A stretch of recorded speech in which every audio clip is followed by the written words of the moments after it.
El siguiente programa es clasificación D, para mayores de 18 años. Dirección de Espectáculos Públicos, Radio y Televisión. Ministerio de Gobernación.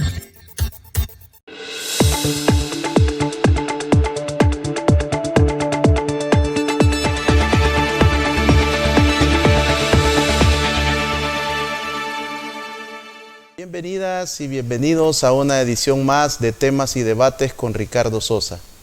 En esta oportunidad vamos a hacer una exploración y vamos a aprender mucho. Contamos con el doctor David Hernández, quien tiene un doctorado en filología. Vamos a conocer de qué trata esta ciencia y conoceremos también parte de su rica hoja de vida, de su trayectoria profesional y cómo ha representado dignamente a El Salvador en el continente europeo, en Asia y hacia donde lo ha llevado Dios para poder representar de una manera tan digna nuestro amado país, El Salvador. Doctor David Hernández, gracias por aceptar mi invitación, bienvenido. Muchísimas gracias, doctor Ricardo Sosa. En primer lugar, buenas noches también a nuestro público televidente. Hablar de el doctor David Hernández es conversar de un estilo de vida dedicado a la educación, a la formación. ¿Cuáles son los orígenes de David Hernández? ¿Dónde nace? ¿Cuál es realmente ese parte del territorio salvadoreño donde usted nace y representa nuestra república? Sí, bien, yo nací en San Salvador, sí. En San Salvador, en un lugar muy especial, cerca del Parque Centenario, que antaño pues era un lugar muy bonito, incluso con ciertas reminiscencias hasta coloniales, porque yo incluso viví cuando se daban ahí conciertos y mis padres me contaban que ahí llegaba la banda de los Supremos Poderes a dar conciertos, sí. Claro, todo eso hoy ha desaparecido, sí. Y luego, pues, mi formación fue, pues, la formación de un hijo de trabajadores, ¿sí? Cerca de donde vivíamos, quedaba el Instituto Nacional General Francisco Menéndez. Hice el examen de admisión después de haber estudiado en la escuela primaria, en la escuela Joaquín Rodesno, y logré ingresar, y ahí estudié 5 años, hasta culminar mis estudios de bachillerato. El tradicional inframen. El tradicional inframen, que quedaba donde está la alcaldía actualmente, sí. Ahí quedaba y éramos, era un poco más rigurosa la selección, porque cada 3 meses había descalificación de las personas o de los alumnos que dejaban, creo que 3 materias, se iban quedando, al grado que comenzamos alrededor de 80 y terminamos graduándonos ya en 5º curso, como 15, ¿sí? Entonces, o sea que paulativamente se iba depurando pues esa cantidad, ¿sí? Luego pues yo terminé muy joven, de 16 años, el bachillerato. Intenté estudiar en la Universidad de El Salvador, me hice el examen, quedé aceptado en la Facultad de Ciencias Agronómicas, pero desgraciadamente ese año pues hubo una intervención militar del gobierno del coronel Arturo Armando Molinas, y cerraron la universidad por año y medio exactamente, sí. Lo cual pues me llevó a buscar otros horizontes, y fui a hacer un examen de admisión a la Ciudad Normal Alberto Maferrer para estudiar pedagogía, ¿sí? Y pues llegamos bastantes aspirantes. El requisito era ser bachiller o ser profesor de primaria, ¿sí? Entonces yo logré quedar, y pues eso significaba beca completa, ¿sí? Porque vivíamos en la Ciudad Normal, ¿sí? Entonces para mí era muy estimulante pues tener casa, comida y estudios en la Ciudad Normal Alberto Maferrer, que era toda una ciudadela, ¿sí? Después el gobierno pues la intervino y hoy está convertido en un cuartel, creo, sí, sí. Pero ahí estudié, me especialicé en letras y ciencias sociales, salí como docente 3, clase A, que es la docencia para bachillerato, para enseñar literatura, sociología, estudios sociales e idioma inglés. Así las cosas, continué estudiando en la universidad y de repente en el 77 me hicieron una propuesta, yo diría que en esa época indecente, ¿sí? Porque era un poco hasta clandestina, ¿sí? Me propusieron ir a estudiar a la antigua Unión Soviética ciencias agronómicas, ¿sí? Entonces yo pues conversé con los que me habían propuesto, que era gente, yo recuerdo era gente muy dedicada, muy humilde, muy casi como pues santos laicos, ¿sí? Porque vivían una vida bien de austeridad, ¿sí? Y lo único que me dijeron es que el pasaje, la beca solo contenía un pasaje de ida y que no sabía cuándo iba a regresarse. Entonces acepté, sí. Y lo que sí me dijeron, mire, condición es que algún día regrese al país y aplique lo que estudió allá, ¿sí? Lo cual creo que pues he logrado cumplirlo, ¿sí? Pues me fui a la Unión Soviética, estudié 7 años, me gradué de ingeniero agrónomo, allá incluso le dan el título de agrónomo científico, ¿sí? Que es un poco rimbombante, pero los soviéticos me diseñaron un plan teniendo en cuenta de que no había especialidad de café, que era el principal cultivo acá, y yo había hecho un par de materias acá con el café, incluso había hecho prácticas en el Instituto Salvadoreño del Café, aquí por Santa Tecla, ¿sí? Pero allá me dijeron, aquí no hay café en la Unión Soviética, ¿sí? La única variante es mandarlo a un país productor mundial de café, que era de los primeros productores mundiales, que es Angola, ¿sí? Pero está en guerra, ¿sí? Ahí usted tendría que andar acompañado por 2 guardaespaldas cubanos, ¿sí? Porque ya los cubanos habían intervenido, pero pues después de meditarlo y todo, cambiaron la variante y me propusieron estudiar 3 cultivos que se practican aquí en El Salvador, como es algodón, cítricos y maíz, ¿sí? Pero en diferentes ciudades. Como la Unión Soviética eran 16 países, ¿sí? Que abarcaban Asia y Europa, ¿sí? Entonces me mandaron a la República de Tayikistán, República Socialista de Tayikistán, que queda cerca de la frontera entre China y Afganistán, ¿sí? Ahí pasé 6 meses haciendo prácticas de algodón. Luego estuve en el Mar Negro, en la ciudad de Sochi, practicando con cítricos, y el resto del tiempo en Kiev, en Ucrania, en una granja colectiva, haciendo prácticas de maíz, que fue mi especialidad, ¿sí? ¿Qué buscaban los rusos al enviarlo a estos países a especializarse? ¿Que usted llevara este conocimiento a Rusia o que de alguna manera escribiera, difundiera, investigara? Sí, sobre todo ellos, a los pocos salvadoreños que logramos llegar allá, lo que querían era transmitir los conocimientos de los avances de la Unión Soviética en los diferentes campos. En mi caso pues era los avances en la agricultura, en la tecnología, es decir, me enseñaron a manejar incluso cosechadoras gigantescas, por ejemplo las de papas, y las cosechadoras de papas son grandes máquinas que pues cosechan las papas de una manera rapidísima y que facilita la producción, sí, que aumenta la producción, el maíz también, el algodón, los cítricos, pero ya yo entré en contradicción con el sistema porque veía de que había problemas, sí, habían problemas sobre todo en la distribución y en la total fidelidad al Partido Comunista, que no me pareció correcta, y yo lo expresaba, ¿sí? Le doy un dato concreto. Por ejemplo, en Tayikistán ahí también producen sandías, ¿sí? Es el productor de sandías para toda la Unión Soviética, ¿sí? Pues esas sandías muchas veces se podrían camino a Moscú, ¿sí? porque el tren no lograba llegar desde Tayikistán hasta Moscú, y me imagino que mandarlas en avión era mucho más caro, ¿sí?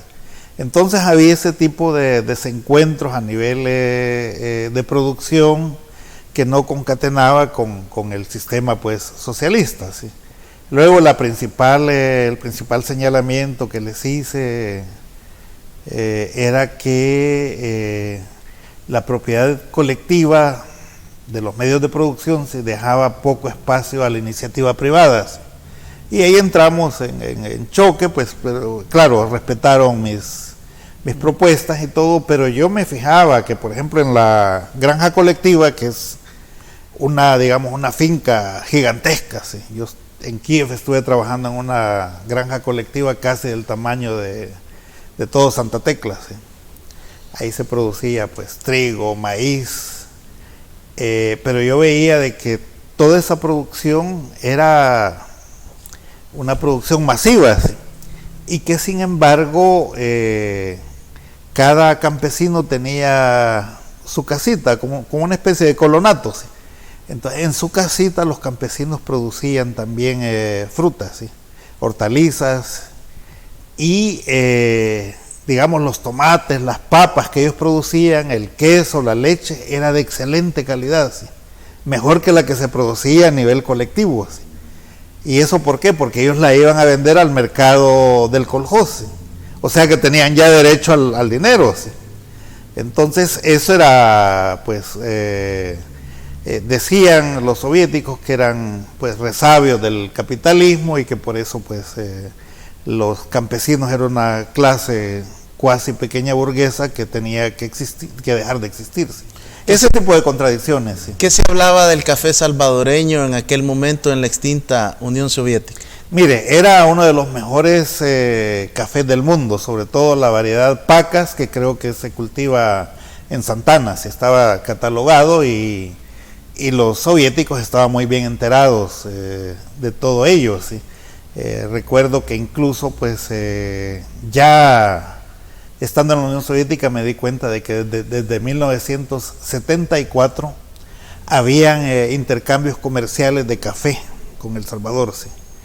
Incluso ellos me hablaron de que tenían un buen interlocutor acá, que era el canciller, el doctor Mauricio Borgonovo Pol, que era un excelente interlocutor con el cual estaban haciendo pues grandes negocios, porque el café salvadoreño era muy apetecido, es muy apetecido en el mundo, porque es uno de los mejores suaves del mundo, al igual que el de Colombia, el de Costa Rica, el de México, ¿sí? Porque es de la variedad Coffea arábiga, ¿sí? En cambio hay otros productores mundiales de café, como por ejemplo Angola, Vietnam es de los primeros productores mundiales en estos momentos, pero que producen otro tipo de café, que es el Coffea robusta, ¿sí? Que no es de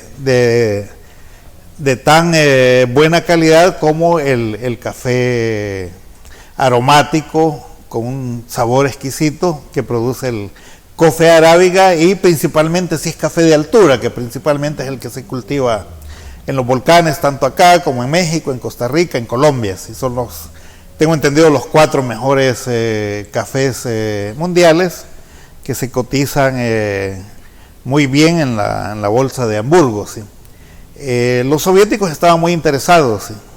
Al grado que incluso querían ver cómo se formalizaban las relaciones diplomáticas. Tengo entendido que hubieron intentos, y el primer periodo del coronel Molina se caracterizó por eso, porque había como un acercamiento, ¿sí? Y acuérdese que él también intentó pues hacer reformas, ¿sí? Sobre todo intentó hacer una reforma, la reforma agraria, ¿sí?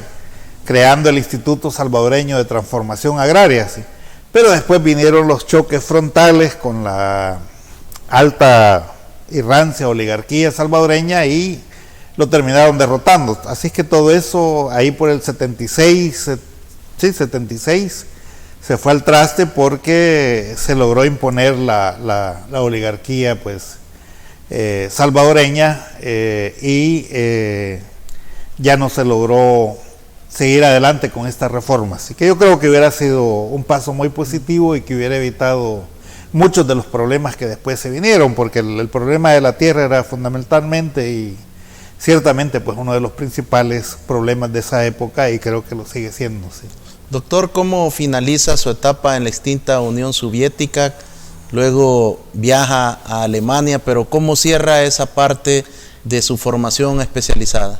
Bueno, yo terminé mi maestría y yo era casado con una ciudadana soviética. El padre de ella era ruso, la madre era ucraniana. Debo advertir que tuve un privilegio, sí. Y es el hecho de que yo cuando empecé de novio con ella, pues no sabía en qué lío me estaba metiendo. ¿Sí? Y el problema es que ella era hija de un ministro, ¿sí? Del ministro de la leche y la carne de Ucrania. ¿Sí? O sea que era pues una cuestión un poco ya complicada. ¿Sí? Entonces, sin embargo, estuve viviendo casado con ella 3 o 4 años. El padre pues fue el que me dijo de que tenía que quedarme en la Unión Soviética y hacerme ciudadano soviético.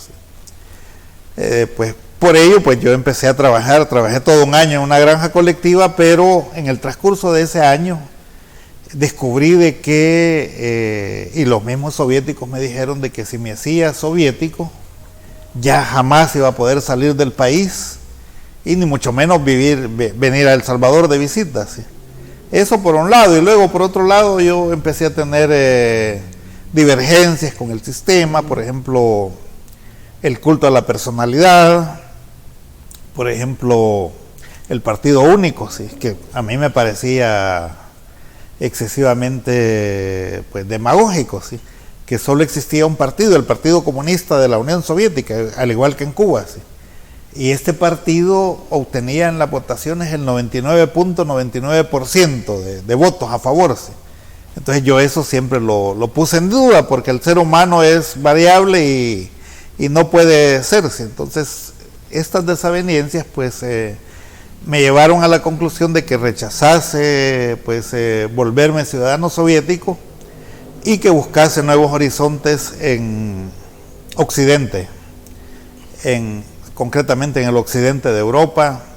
Yo había leído sobre los países del norte de Europa, donde se practicaba una especie de socialismo, digamos, un poco con rostro más humano, y ese modelo fui buscando cuando pues decidí salir de la Unión Soviética muy en buena lid. El padre lo único que me dijo es de que no podía llevarme a su hija, pues, y que me divorciara. Me divorcié y luego pues pasé por Checoslovaquia, estuve ahí con algunos salvadoreños que estaban viviendo allá, y luego llegué a Alemania, donde estaba pues funcionando este estado de bienestar, y me incorporé a la vida de Alemania occidental. ¿Sí? ¿Qué decide estudiar en Alemania? ¿Qué puertas se le abren al salvadoreño para continuar otra historia de vida en su formación especializada? Sí, en Alemania pues llegué sin saber cero alemán, nada de alemán. ¿Sí? Debo de aclarar que en Rusia pues pasé un año estudiando ruso, ¿sí? En la preparatoria. ¿Sí?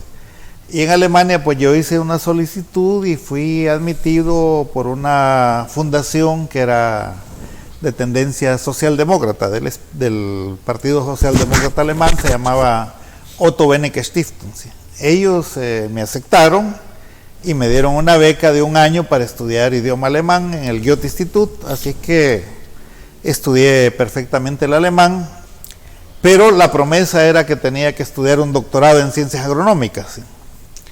Ellos tenían su proyecto en Egipto junto con los israelitas para aplicar el sistema de riego israelita a los desiertos de Egipto y empezar a sembrar cítricos en Egipto. Pero yo a esas alturas del partido, digamos, ya había decidido que mi vocación era pues la literatura y las ciencias políticas, y por eso rechacé. Muy en contra de la contraparte alemana, que incluso me rogaron de que pues siguiera estudiando agronomía, que era mi especialidad, incluso con la promesa porque ya Alemania pues es una gran potencia, incluso me dijeron, usted puede llegar a ser funcionario de la FAO a nivel internacional y no lo vamos a apoyar y todo, pero en realidad la decisión mía era dedicarme a la literatura y a la política, a las ciencias políticas. Así es que hice un ingreso normal a la universidad y logré quedar, porque había que hacer un examen de aptitudes, y comencé a estudiar idiomas germánicos. ¿Sí? Entonces, al tercer año, pues le dan a uno el equivalente a la licenciatura acá, y luego hice la maestría y terminé la maestría, y luego pues hice una maestría en ciencias políticas también en la universidad. La terminé y terminé muy bien las dos maestrías, y me ofrecieron realizar estudios de doctorado en filología y también los realicé. Entonces terminé también mis estudios de doctorado, ¿sí? Y logré incorporarme como docente, daba clases en la Universidad Libre de Berlín y en la Universidad de Hannover, en especialidad en Centroamérica, ¿sí? Y me concedieron la ciudadanía alemana también, ¿sí? Después de tantos años, doctor, allá por el año 1973-74, usted también ya desarrollaba actitudes para el escribir, para el cuento, para diferentes escritos, y tuvo que pasar toda esa trayectoria para llegar y descubrir su identidad, para lo que realmente usted sentía que había nacido: las letras, la lectura, la escritura. ¿Qué siente en aquel momento cuando usted desarrolla realmente su pleno potencial y obtiene este doctorado? No, en primer lugar me sentí realizado, sí, pero debo de aclarar de que a mí me apasiona, me sigue apasionando la botánica, las matemáticas, las químicas. A mí la química me apasiona también, sí. Incluso pues en mi carrera de agronomía llevé 13 químicas, sí. Son química general orgánica 1, química general 2, química coloidal, físico-química, petroquímica, defensa química, etcétera, etcétera, ¿sí? Y me apasionó mucho, ¿sí? Entonces, digamos que tengo pues esas dos actitudes, y me sigue interesando pues las matemáticas. Me encanta resolver diferenciales e integrales, etcétera, etcétera. A veces hasta me olvido de mis problemas al resolver una diferencial, ¿sí? Pero por otro lado, ciertamente siento que mi vocación y mi cariño es para la literatura, y soy un gran lector, y también pues eso va paralelo con mi formación de escritor. Pues yo en el año 1971 fundé un grupo literario con otros jóvenes poetas que se llamaba La Cebolla Púrpura, ¿sí? Éramos 4 escritores. Estaba Jaime Suárez Quemain, que era un poeta; Rigoberto Góngora, que era poeta también; estaba pues luego se añadieron un par de escritores, ¿sí? Estaba, por cierto, un tal Nelson Brizuela y un tal Mauricio Vallejo. En esa época pues vimos un niño que andaba rondando esos lugares donde nos reuníamos, y que era el Giovanni Galeas, y nosotros lo apoyamos y le dimos mucho estímulo, sobre todo con la literatura, dándole consejos. Pero él era algo así como el hijo del batallón, digamos, y porque él apenas tenía, creo que 12, 13 años, nosotros teníamos ya 20 años, y en esa época, pues, en esa edad, 7 años son muchas diferencias. Lo cierto es que todos los componentes de este grupo literario fueron asesinados o murieron trágicamente en el transcurso de la guerra, ¿sí? O sea que se puede decir que yo me salvé por ironías del destino, porque me fui a la Unión Soviética casi antes de que comenzara el torbellino de la locura que fue la guerra civil, ¿sí? Que pues se convirtió en un enfrentamiento fratricida entre hermanos, ¿sí? Tanto de un bando como de otros, todos somos hermanos, ¿sí? Muchas gracias, doctor David Hernández, por contarnos parte de su trayectoria de vida, de su formación y cómo un salvadoreño ha representado tan dignamente en la extinta Unión Soviética, en Alemania, en Checoslovaquia y en otros países donde el doctor David Hernández ha puesto en alto la bandera y el nombre del Salvador. Después de este corte seguiremos aprendiendo más sobre la filología. Regresamos.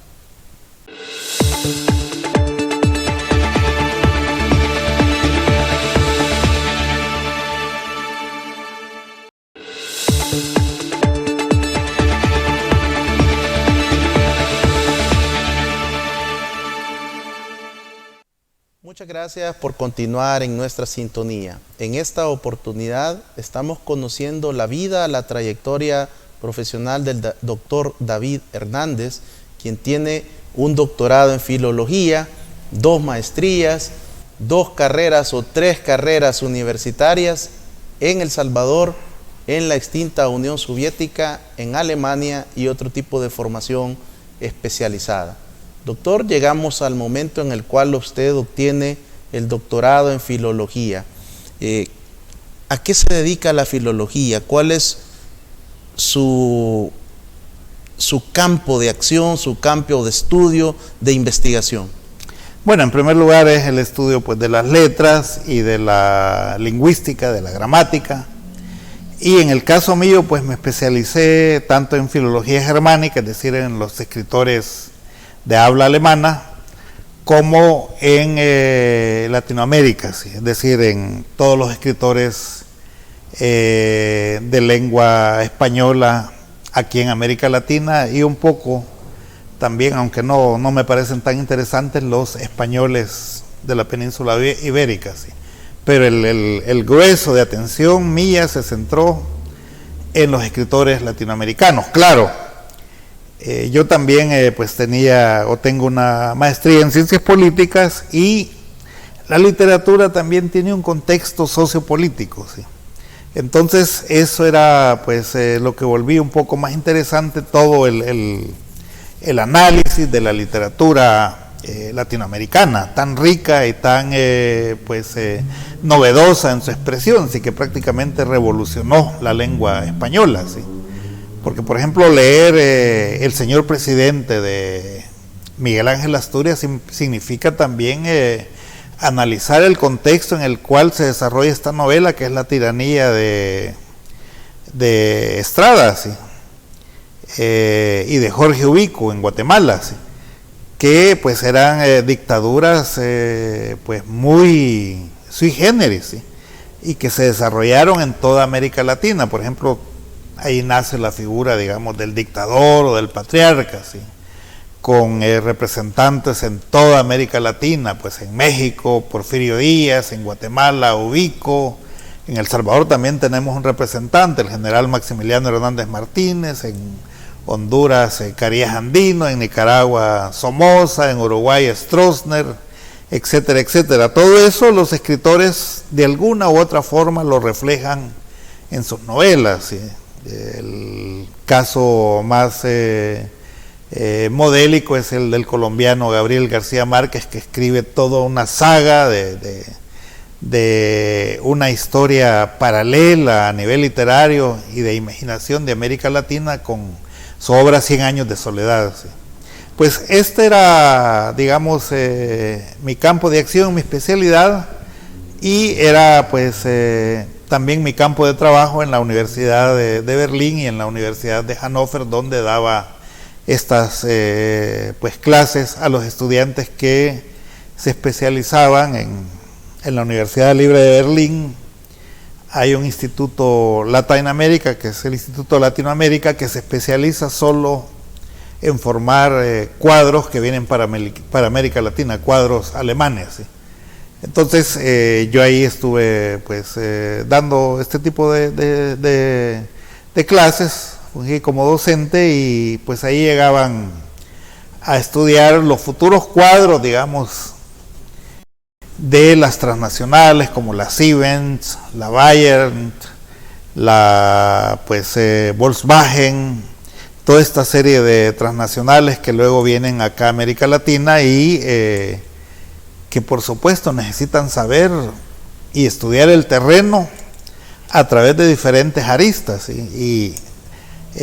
Pues yo daba clases a ellos, también habían muchos miembros del servicio diplomático, al grado que cuando vine en 2006 a El Salvador encontré a uno que había sido alumno mío de cónsul de Alemania en El Salvador, ¿sí?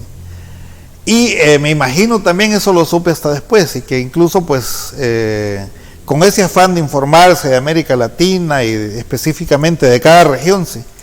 Supongo que hasta espías también, ¿sí? Espías del servicio secreto alemán que llegaban a adquirir información y a adquirir las peculiaridades de cada región, en los cuales pues nosotros como profesores, porque éramos varios profesores, servíamos prácticamente de fuente de conocimientos, ¿sí?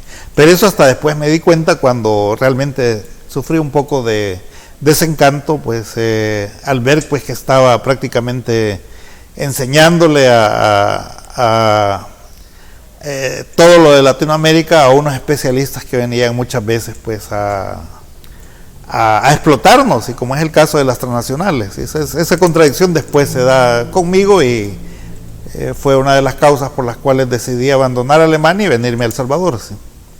La filología, a través del estudio de la lengua, de la escritura, permite conocer una cultura determinada, pero existen diferentes tipos de lenguas y de escrituras en una sola nación.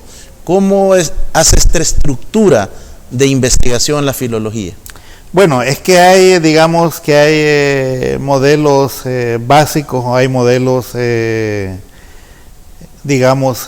son como parámetros, ¿sí? En el caso, le voy a poner un ejemplo, en el caso de los idiomas románicos o románticos, ¿sí? El canon es el idioma latín, ¿sí? Entonces, a través del latín usted puede estudiar todos los idiomas de lenguas latinas, ¿sí? El francés, el portugués, el italiano, el rumano, el sefardí, que es el idioma de los judíos sefarditas, ¿sí? Que se llama aladino, por cierto, ¿sí? Entonces, siempre a través de un idioma lo que se busca es irse a las fuentes donde está la base que da origen a todos esos idiomas, ¿sí? Y también, pues, por supuesto, los grandes idiomas fundacionales, ¿sí? El arameo, el griego, ¿sí? El sánscrito, para el caso, ¿sí? Doctor, cuando ustedes se encontraban en Alemania y tenía que desarrollar su especialidad en Latinoamérica, ¿qué encontró de El Salvador? ¿Qué fue lo que desde allá usted comenzó a notar y a investigar y a meterse en su país? Bien, en primer lugar me tocó vivir una situación un poco turbulenta y un poco pues conflictiva, ¿sí? Porque cuando yo trabajaba estaba en su apogeo aquí el conflicto fratricida, ¿sí? Y por supuesto los ojos del mundo estaban puestos en El Salvador, ¿sí? Yo recuerdo que era incluso un poco triste, ¿sí? Amanecer todos los días con las primeras planas de las noticias internacionales, de las maderas de los periódicos, hablando sobre la guerra civil en El Salvador, algo así lo que pasa ahora con Ucrania, ¿sí? Claro, eso despertaba el interés de la gente por el país, por su cultura, y pues había mucha solidaridad también de la gente, no solo con un determinado pues movimiento, sino que con todo el país, de ver cómo un pequeño país estaba pues siendo azotado por una tragedia en la cual muchos sostenían o sospechaban de que habían injerencia extranjera tanto de los Estados Unidos como del bloque socialista, ¿sí? Pero hay una cosa muy interesante y que todo el mundo siempre me preguntaba, ¿sí? Era sobre el clima, ¿sí? Para ellos El Salvador es un paraíso, ¿sí? Y me lo llegaban y me lo preguntaban los alumnos, los vecinos, y es cierto que en El Salvador sale el sol todos los días de todos los años. Sí, es cierto, pues tenemos sol todo el año, ¿sí? Entonces eso para ellos es un sueño, ¿sí? Porque en Alemania, es decir, las estaciones son bien marcadas, ¿sí? Igual que en el este de Europa, ¿sí? Entonces hay primavera, hay invierno, hay otoño y hay verano. El verano solo son 2 meses y medio, más o menos, ¿sí? Y luego viene el otoño, que es frío, el invierno, que es frío muy fuerte, de que se llega hasta los -10, -20, -30 grados, como estar dentro de una nevera, ¿sí? Y claro, para todos ellos, saber que existe un país en el mundo donde sale el sol todos los días, de todos los años, es providencial, ¿sí? Y es el sueño, ellos lo ven como un paraíso, ¿sí? Esas son algunas de las impresiones que me llevé, ¿sí? Doctor, ¿cómo definimos, digamos, la escritura en El Salvador? Sabemos de que tenemos muy limitados escritores y escritoras. Afortunadamente y gracias a Dios tenemos también muchas mujeres que están ingresando en los últimos años a la escritura. Pero, ¿cuáles son los estilos literarios que se pueden definir desde su experticia en El Salvador?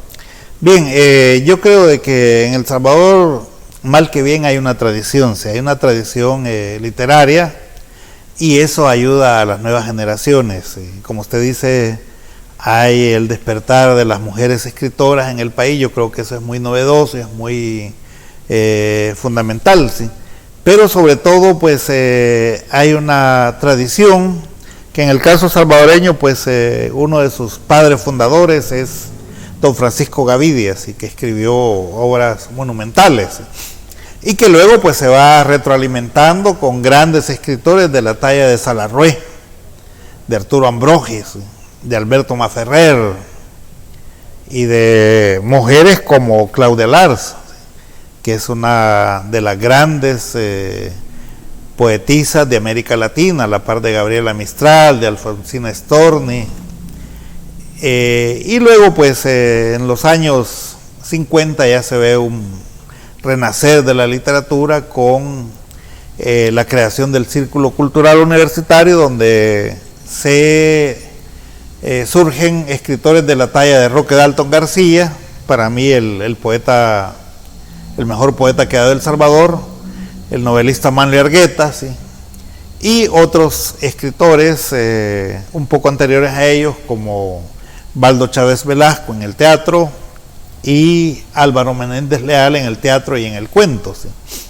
Luego pues viene el grupo literario Piedra y Siglo en los 60, después le sigue el grupo literario La Mazacuata, y luego pues el grupo literario La Cebolla Púrpura hasta llegar a los 70, ¿sí? A partir de ahí pues me parece que la guerra vino a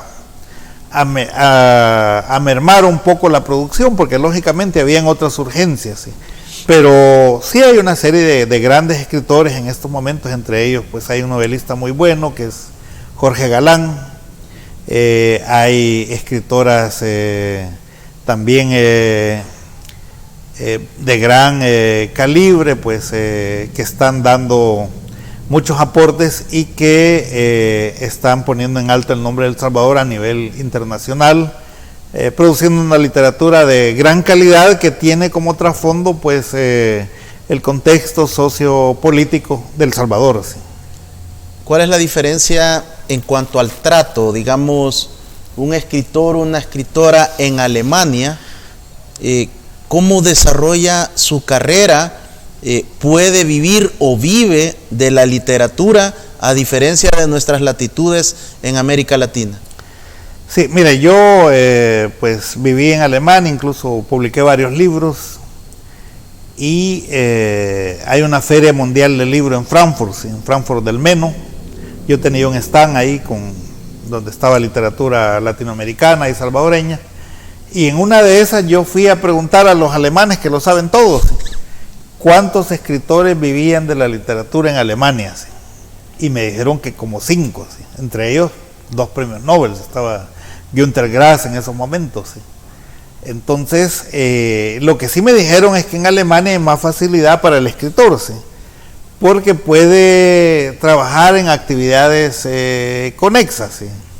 La docencia universitaria, el periodismo, muchos de ellos son guionistas de televisión, otros guionistas de radios.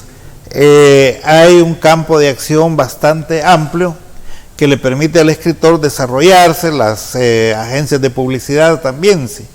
Espacio que no hay aquí en El Salvador, ¿sí? En El Salvador es muy difícil la situación del escritor, ¿sí?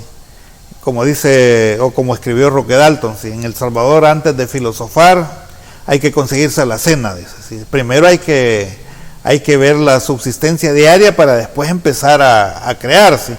Ese es el caso en El Salvador, pero yo estoy seguro de que con los nuevos tiempos que vienen se va a lograr despejar este espacio tan drástico hacia los escritores, y que evidentemente saldrán nuevas oportunidades para no solo para los escritores, para los artistas en general, incluso los pintores, los músicos, los teatreros. Es decir, el gremio de artistas, como lo decía alguien, es como la cenicienta de la sociedad salvadoreña. Están un poco desprotegidos y es necesario de que, y yo particularmente creo que así será, de que se desarrolle un nuevo renacer de todo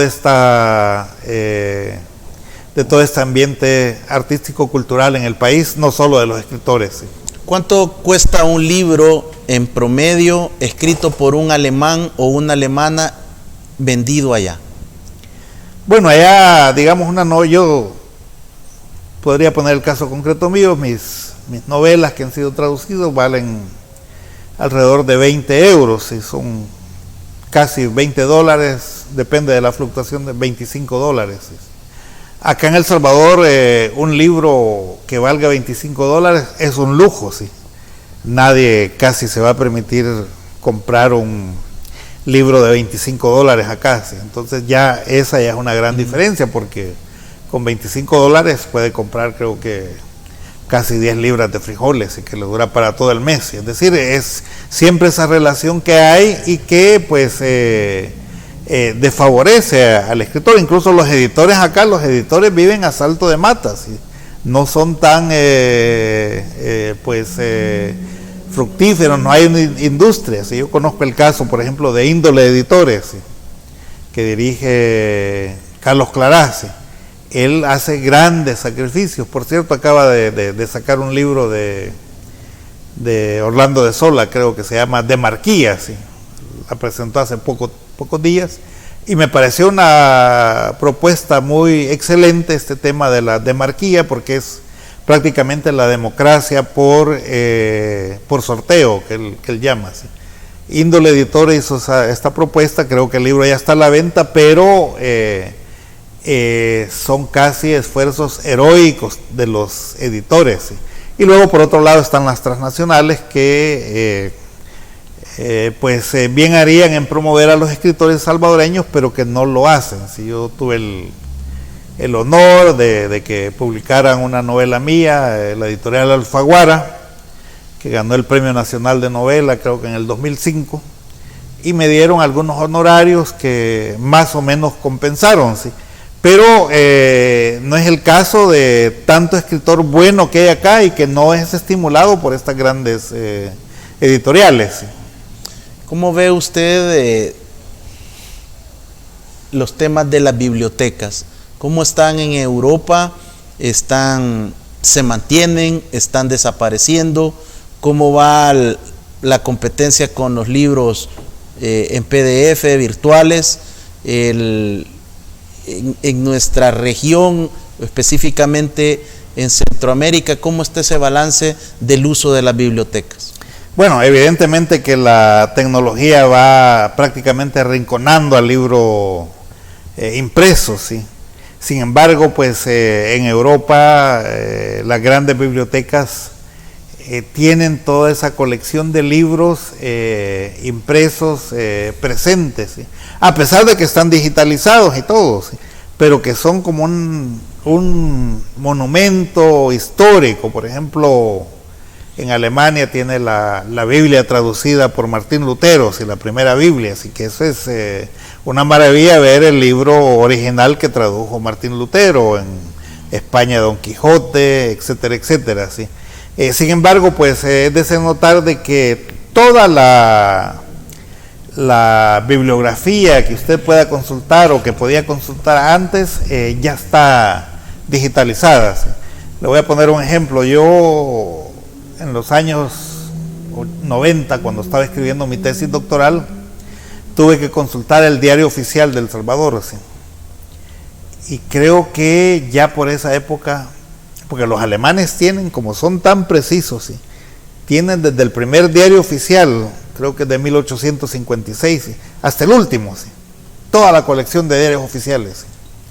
Entonces llegué a tratar de consultar y me dijeron, no, eso lo puede consultar digitalizado. Ahí tenían digitalizados todos los diarios oficiales de El Salvador, desde el primero hasta el último.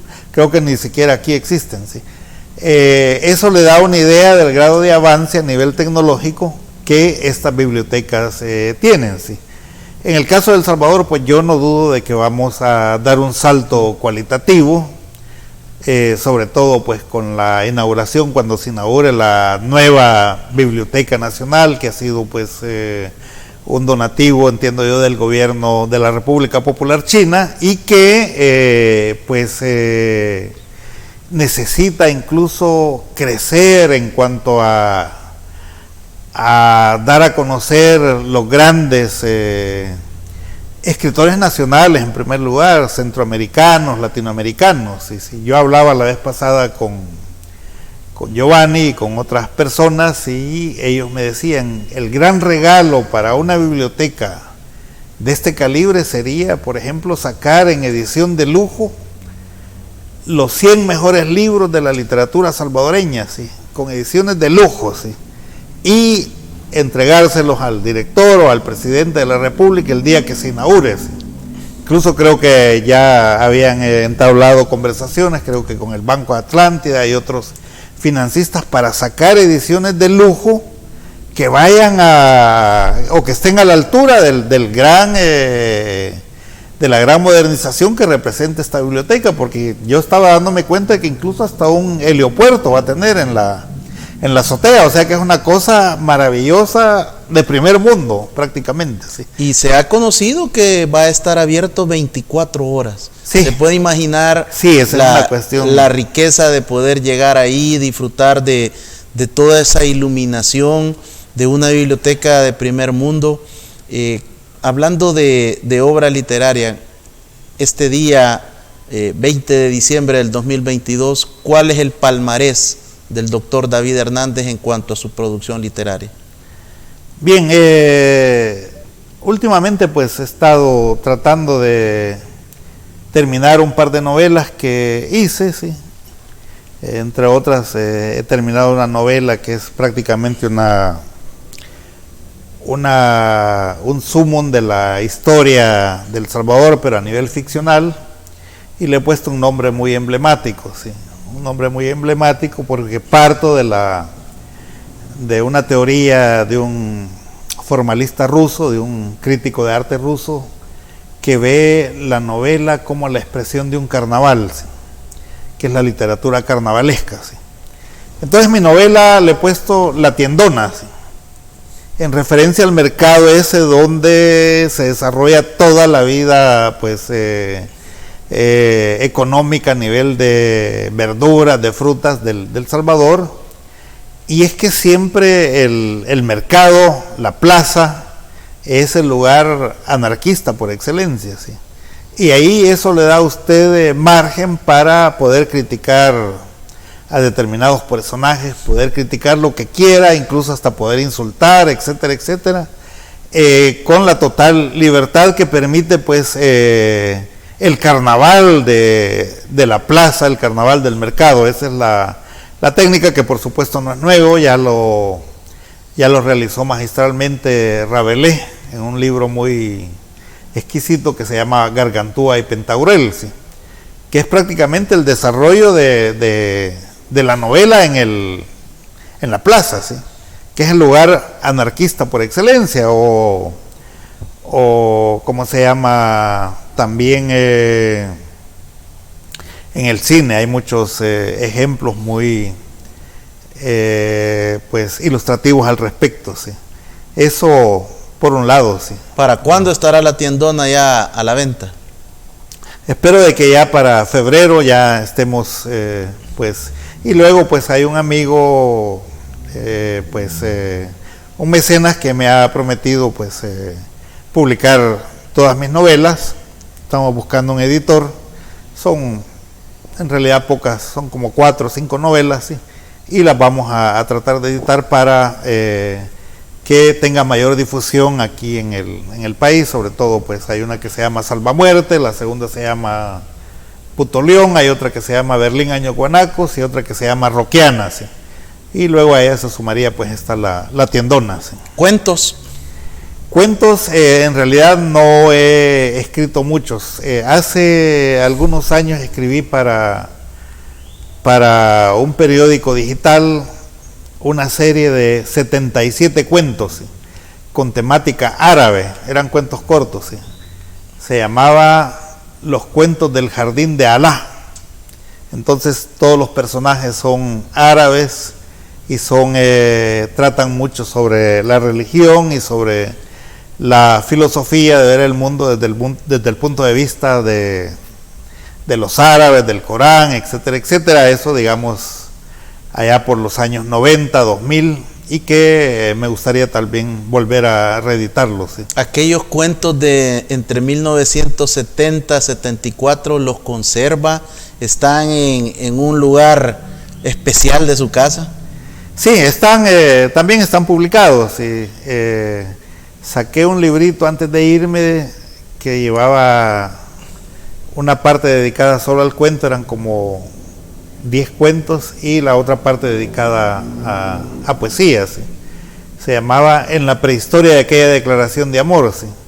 Entonces fue un librito que saqué y que casualmente pues después fue traducido al ruso, al ucraniano, parte fue traducido al francés, al italiano y también al alemán, ¿sí? Es decir, hizo mucha historia este pequeño librito que saqué en 1977, poco antes de irme a la Unión Soviética.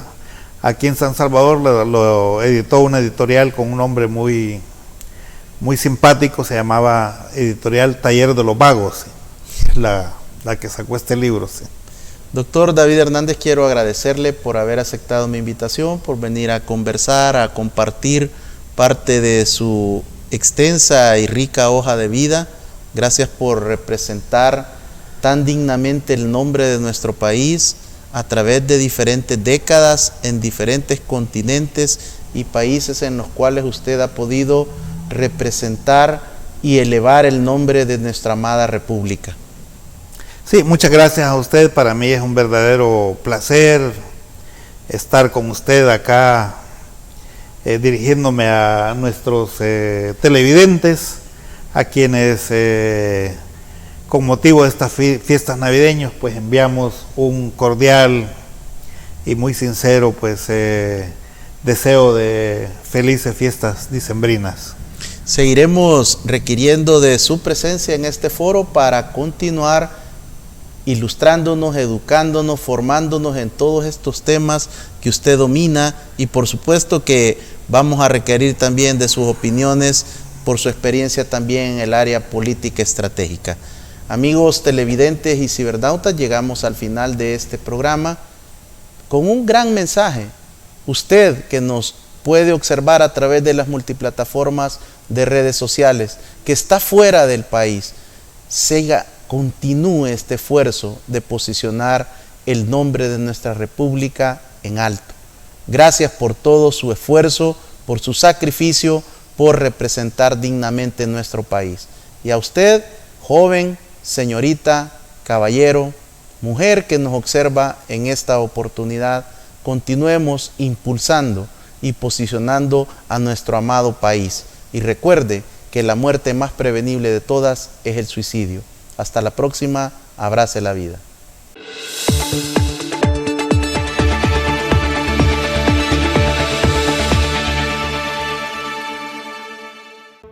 Los conceptos vertidos en el programa anterior son responsabilidad directa de quien los emitió. En ningún momento representan la línea editorial de esta estación televisora.